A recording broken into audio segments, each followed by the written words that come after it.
Hello my dear kiddos. මගේ පැටවුන්ට තියෙන ලොකුම ප්‍රශ්නයක් තමයි මෙන්න මේ වචන දෙක පාවිච්චි කරන විදිහ.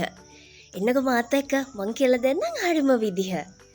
බලන්න මේ වචන දෙක දිහා. පැන, ගස, අලියා. පැනට කියනවා මගේ පුතාලා දන්නවා pen. ගසට කියනවා tree. අලියට කියනවා elephant. Right? Very good. එතකොට මෙන්න මේ වචන තුන දිහා බලන්න. පැනක්, ගසක්, අලියෙක්. එතකොට මගේ පුතාලට පේනවා මෙතන අවසානයේ වචනේ අවසානයේට උක් කියලා කියවෙනවා. නේද?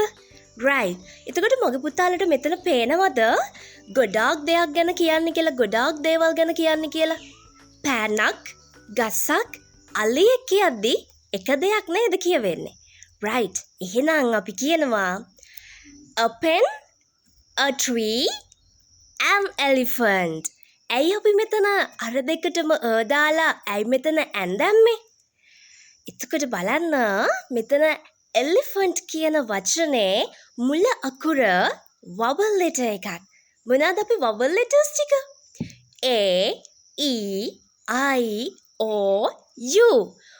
ඉතින් elephant කියන වචනේ start වෙන්නේ E අකුරෙන්. E කියන්නේ vowel letter එකක්.